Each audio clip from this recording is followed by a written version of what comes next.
dinala ko dito si mama sa Park-In Hotel dito sa actually matagal na pala dito si mama, 2 days. Ilang araw pa ito? 2 days. 2 days, hindi ako nakakapag-vlog. Nakakalimutan ko na naman. Hindi ako nakapag-vlog simula nung umalis kami. Nandito nga pala si mama, dinala ko dito si mama. So 1 month siya dito. Flynn, say hello to my vlog. Ayun, si mama is dinala ko dito sa Germany. Magkasabay kaming umuwi galing sa Pilipinas papunta ng Germany. And then, hindi ka nagtututbrush, Flynn. And then, nagstay siya dito ng 1 month. Mama, don't cry. So, nagagawa kami nila mama ng leche flan. Tapos yung natirang, egg, nasasayangan kaming itapon. So, gagawin niya, omelette. Nandun na yung leche flan namin. So, dito si mama magpapasko and magbabagong taon. And ilang weeks ka rin ito, mama? 3 or 4 weeks? 3 weeks? 3. And uuwi siya sa Pilipinas sa January 11 or 12, ganun. Anyway, si Carol is wala ngayon. Doon siya magpapasko sa tatay niya sa Poland. Kaya kami tatlo yung magpapasko. Babalik siya sa 27. So, and si Flynn is kasama niya. So, kami tatlo lang nila, Robert, si mama. Nilalamig yan. Kaya ayaw niya lumabas. Dito lang sa bahay. So, luto na ang aming itlog. Tapos nag-adobo din si mama. Thank you. And wine ni mama. Mama, let's eat. So, kakain muna kami. Grabe yung... So, kakain muna kami. Ang laki kasi ang kitchen namin kaya nagsisiksikan kami dito. Anyway. So, mama, let's eat. Okay. So, ayan na yung aming leche flan. Dito namin ginawa kasi wala kaming llanera. Sure. Very good. The other one we...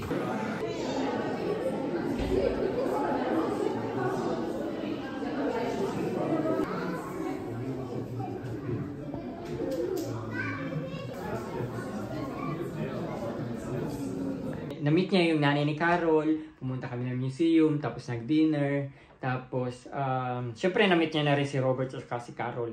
And kasi pumupunta rin naman kami sa Pilipinas. So nakita ni mama kung paano ako dito mabuhay, inilibot ko siya sa buong Berlin, pumunta kami ng kung saan lugar, nagalugad namin ang buong Berlin. And then natutuwa ako kasi na tiyempuhan niya na may snow.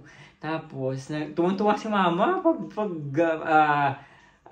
dito siya pala nagpasko.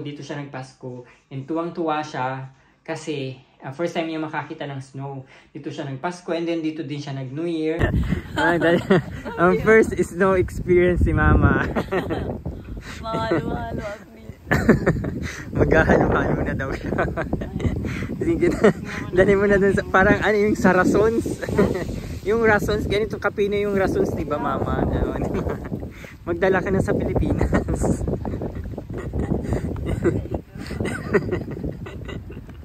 Tuwang-tuwa si mama.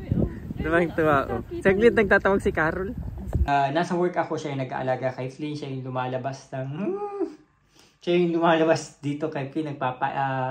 Nagpapaihi, nagpapatai sa labas, nagpapakain. And then pagdadating niya dito, pagdadating ko galing sa work, may luto na. And yun.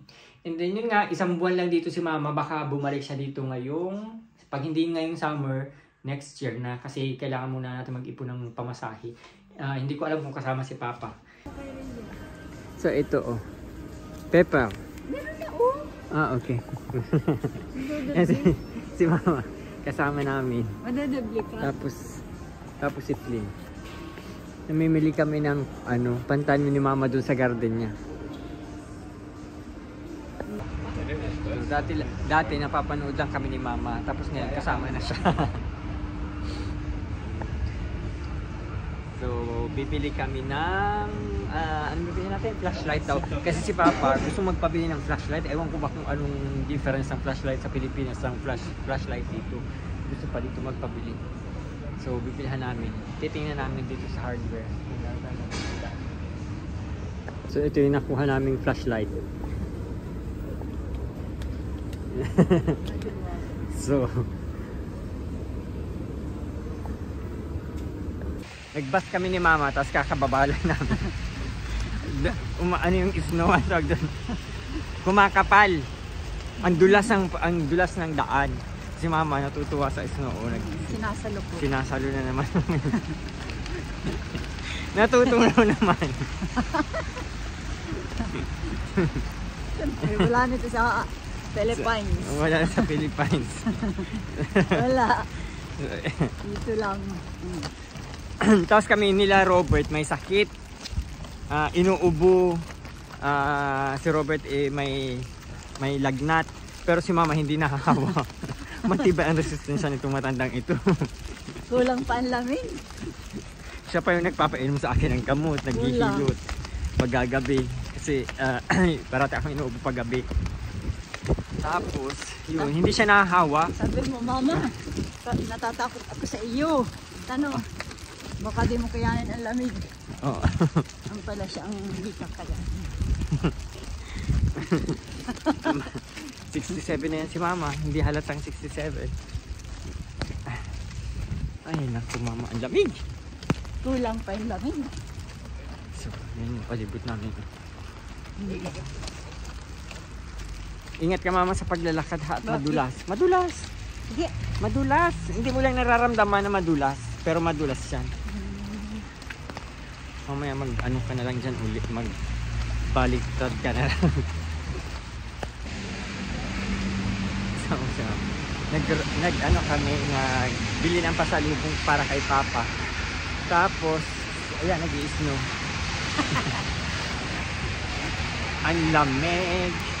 Tapos yung snow is basa. Alam mo yung pagpatak sa lupa, sa sahig is natutunaw din. Kasi basa yung sahig. Anyway, pauwi na kami ng bahay. So, si Mama naka-experience na ng snow. Mama, kumusta yung experience mo ng snow? Natuwa ka nung una mong nakita? Dun... Sobrang nagpapasalamat ako sa iyo. Madrama. Madrama. Dahil pinapunta mo dito. Madrama ang aking nanay. Thank you. Mapunta ka pa naman dito ulit sa summer. Thank you ulit. Uy, ang lamig. Nandun yung bus natin, Mama. Oh. Yun, and then, na-enjoy naman ni Mama. Sobrang na-enjoy niya. Nakakapag-grocery siya mag-isa. Nakakagala-gala siya dyan sa labas. And how do you feel before we go to the airport? Are you doing vlog? Nein. Feel nervous. Because I am solo flight. Yeah. I'm Alone, yeah. alone. Go to Paris. Berlin to Paris. I am now alone. I don't know the place. Where shall I go? So, ihatid na namin ngayon si Mama papunta ng airport. Mag-isa lang siya papunta Berlin to Paris, Paris to Manila. Excited si Mama. Kumusta Mama ang bakasyon mo sa Berlin? Ay, masaya naman. Narating ko itong first timer ko. Babalik ka pa, hindi ka nadala? Out, 68 years old. Hindi ka nadala? Hindi. Babalik ka pa? Masaya nga. Babalik ka pa? Mabalik pa. Babalik. Siyempre. Babalik pa daw si Mama sa summer. Mabalik pa. Pag-iipunan muna natin. Ang mahal ng pamasahe. Tama naman.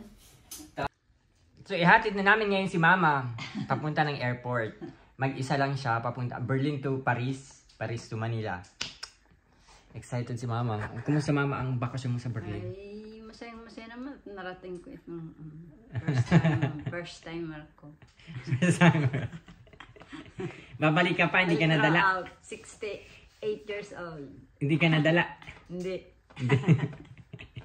Babalik ka pa? Masaya nga. Babalik ka pa? Mabalik pa. Babalik.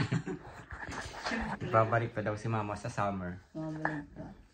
Pag-iipunan muna natin. Ang mahal ng pamasahe. Tama naman. Tapos bibisita ulit ako sa March. Pasay ulit. So, ihahatid na namin si Mama sa airport. Nandun siya sa unahan. Ayun, si Robert ang driver. Ang balikbayan. Nag-isang buwan dito sa Germany, balikbayan. Balikbayan na siya. Smuggler ng ng corned beef. Smuggler na si Mama ng corned beef. Ang daming mga corned beef na padala sa Pilipinas. Yeah. Yun, 30 minutes yung travel namin. And wave.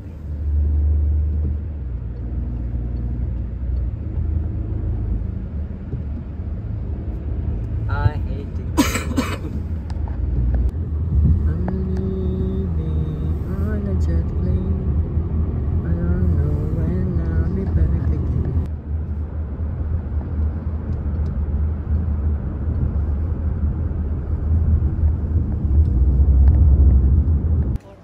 Oo.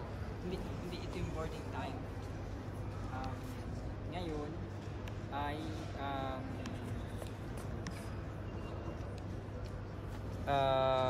wala pa yatang wala pang nakalagay na kung anong oras or kung anong gate.